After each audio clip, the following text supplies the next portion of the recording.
Assalamualaikum warahmatullahi wabarakatuh. Di sini saya Rodah dengan NIM 2014050027 akan menghafal surat Ali Imran ayat 104 dan 110. A'udzubillahi minasyaitonir rajim. Bismillahirrahmanirrahim. Waltakum minkum ummatun yad'una ilal khairi wa ya'muruna bil ma'rufi wa yanhauna 'anil munkar wa ulaika humul muflihun. Kuntum khaira ummatin ukhrijat linnasi ta'muruna bil ma'rufi wa tanhauna 'anil munkari wa tu'minuna billahi walau mana ahlul kitabi lakana khairan lahum minhumul mu'minuna wa aktsaruhumul fasiqun. Shadaqallahul azim. Baik, setelah menghafal surat Ali Imran ayat 104 dan 110, sekarang kita akan menerjemahkan perkataan daripada ayat ini.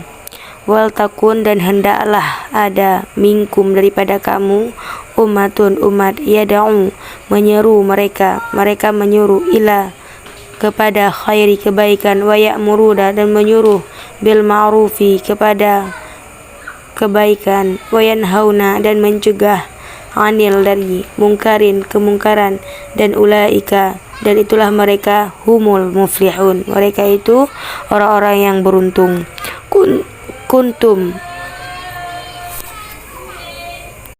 Kuntum adalah kamu, kuntum adalah kalian, khaira ummatin, sebaik-baik umat, ukhrijat, yang dikeluarkan, linnasi, bagi, untuk manusia, ta'muruna, menyuruhlah kamu, bil ma'rufi, dengan kebaikan, wa tanhauna 'anil munkarin, dan mencegah daripada kemungkaran, wa tu'minuna, dan berimanlah kamu kepada Allah, wa tu'minuna billah, dan berimanlah kamu kepada Allah, walau, dan sekiranya, amana ahlul kitab, berimanlah ahli kitab, lakana khairan, itu tentulah lebih baik, lahum, bagi mereka, minhum, daripada mereka, al mu'minuna, orang-orang yang beriman, wa aktsaruhum, dan kebanyakan daripada mereka itu al-fasiqun, orang-orang yang fasik.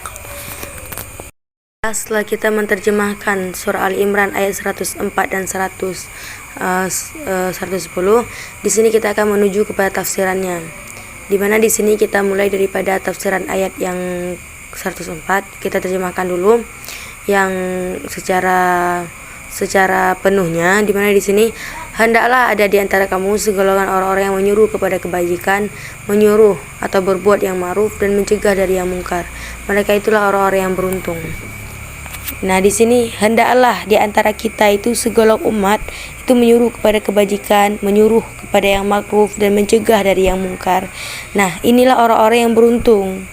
Nah, jangan dari kita itu orang yang menyerupai orang-orang yang bercerai-berai dan berselisih.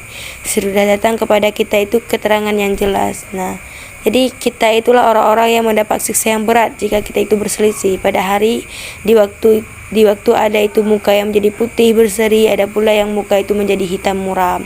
Itu dinamakan pada hari kiamat. Adapun orang-orang yang menjadi hitam muram mukanya, kepada mereka dikatakan, mengapa kalian kafir sesudah kalian beriman? Karena itulah rasakanlah azab disebabkan kekafiran kalian itu. Adapun orang yang menjadi putih berseri mukanya, maka mereka berada dalam rahmat Allah, itu yaitu surga. Mereka kekal di dalamnya. Itulah ayat-ayat Allah. Kami bacakan ayat-ayat itu kepadamu dengan benar, dan tiada Allah berkehendak untuk menganiaya hamba-hambanya. Kepunyaan Allah lah segala yang ada di langit dan di bumi, dan kepada Allah lah dikembalikan segala urusan. Allah Subhanahu wa taala berfirman bahwasanya hendaklah ada di antara kalian sejumlah orang yang bertugas untuk menegakkan perintah Allah, yaitu dengan menyuruh orang-orang untuk berbuat kebajikan dan melarang perbuatan yang mungkar. Mereka adalah golongan orang-orang yang beruntung. Ad-Dahhak mengatakan, mereka adalah para sahabat yang terpilih, para mujahidin yang terpilih, dan para ulama. Abu Ja'far Al-Baqir meriwayatkan bahwa Rasulullah SAW membacakan firman-Nya, dan hendaklah ada di antara kalian segolongan umat yang menyuruh kepada kebajikan, Kemudian beliau bersabda, yang dimaksud dengan kebijakan ini adalah mengikuti Al-Quran dan Sunnahku. Hadis diriwayatkan oleh Abu Mudawih. Makna yang maksud dari ayat ini adalah hendaklah ada segolongan orang di kalangan umat ini yang bertugas untuk mengemban urusan tersebut, sekalipun urusan tersebut memang diwajibkan pula atas setiap individu dari umat ini, sebagaimana yang disebutkan dalam kitab Sahih Muslim. Dalam sebuah hadis dari Abu Hurairah disebutkan bahwa Rasulullah SAW pernah bersabda, barang siapa di antara kalian melihat suatu kemungkaran, hendaklah ia mencegahnya dan dengan tangannya, dan jika ia tidak mampu maka dengan lisannya, dan jika masih tidak mampu juga maka dengan hatinya. Yang demikian itu adalah selemah-lemahnya iman. Di dalam riwayat lain juga disebutkan, dan tiadalah di belakang itu iman barang seberat biji sawi pun. Imam Ahmad mengatakan, telah menceritakan kepada kami Sulaiman al-Hashim, telah menceritakan kepada Ismail ibnu Ja'far, telah menceritakan kepada Abu Amir ibnu Amir dari Abdullah ibnu Abdurrahman al-Hashad al-Ashhal dan Huzaifah ibnu Yaman bahwa Nabi Rasulullah SAW pernah bersabda, demi Tuhan yang jiwaku berada dalam genggaman kekuasaannya, kalian benar-benar harus memerintahkan kepada kebaikan dan melarang perbuatan mungkar, ataupun hampir-hampir Allah akan mengirim kepada kalian siksa dari sisinya. Kemudian kalian benar-benar berdoa meminta pertolongan, tetapi doa kalian tidak diperkenankan. Jadi di sini itu dijelaskan bahwa kita itu sebagian umat Islam kita itu wajib menyeru kepada kebaikan, melakukan kebaikan.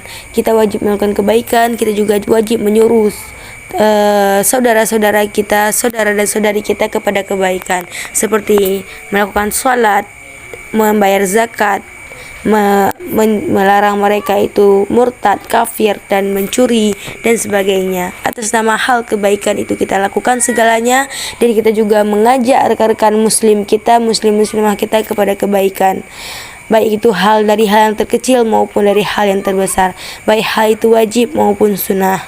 Dan begitu juga kepada kemungkaran, kita juga akan mencegah mereka. Kita juga jangan melakukan kepada kemungkaran, jauh daripada kemungkaran. Kita cegah saudara-saudara kita, kita larang saudara dan saudari kita itu melakukan kemungkaran, baik itu daripada hal yang kecil maupun kepada hal yang besar. Itulah tafsiran daripada ayat 104. Pada ayat 110 ini tidak jauh daripada ayat 104 tadi, yang bahwasanya di sini juga kita bacakan dulu artinya. Kamu adalah umat yang terbaik yang dilahirkan untuk manusia, menyuruh kepada yang ma'ruf dan mencegah dari yang mungkar, dan beriman kepada Allah. Sekiranya ahli kita beriman, tentulah itu lebih baik bagi mereka. Di antara mereka adalah yang beriman, dan kebanyakan mereka adalah orang yang fasik. Nah, di sini juga pada ayat ini tuh kita sekalian diseru untuk melakukan kebaikan dan menyuruh rekan-rekan saudari-saudara kita umat Islam kepada kebaikan pula, sama halnya seperti tafsiran dari ayat 104 tadi, di mana kalian itu wahai umat Muhammad adalah sebaik-baik umat dan orang yang paling bermanfaat bagi sekalian manusia. Kalian yang memerintahkan kepada yang ma'ruf, itu segala yang diketahui kebaikannya menurut syariat maupun akal, dan kalian juga yang melarang kemungkaran, yaitu segala yang diketahui keburukannya menurut syariat maupun akal, dan beriman kepada Allah dengan keimanan mantap yang dikuatkan dengan amal perbuatan nyata. Seandainya itu ahli kitab dari kalangan Yahudi dan Nasrani mau beriman kepada Muhammad dan kepada risalah yang dia bawa, kepada risalah yang Rasulullah bawa kepada mereka dari sisi Allah, sebagaimana kalian telah beriman kepadanya, niscaya itu benar-benar lebih baik bagi mereka itu di dunia dan akhirat. Nah, itu sekiranya orang Nasrani, sekiranya orang ahli kita itu dari golongan orang Yahudi dan Nasrani, jikalau mereka itu beriman kepada Allah, mengikuti ajaran Rasulullah, nah itu lebih baik bagi mereka. Di antara mereka itu ada orang-orang yang beriman, membenarkan risalah Muhammad, membenarkan risalah Rasulullah, lagi mengamalkan risalah Rasulullah. Namun jumlah yang beriman kepada Rasulullah di antara orang-orang Yahudi dan Nasrani itu sedikit, karena kebanyakan dari mereka itu orang-orang yang keluar dari ajaran agama Allah dan ketaatan kepada Allah. Itu kebanyakan dari orang-orang mereka itu orang-orang yang tidak beriman kepada Allah, juga tidak mengikuti ajaran Rasulullah. Tapi kalau sekiranya orang Nasrani dan orang Yahudi itu beriman kepada Allah, itu lebih baik bagi mereka sebenarnya. Nah, jadi itulah tafsiran daripada ayat 104 dan 105 10 daripada Quran surat Ali Imran ini. Sekian dari saya. Wassalamualaikum warahmatullahi wabarakatuh.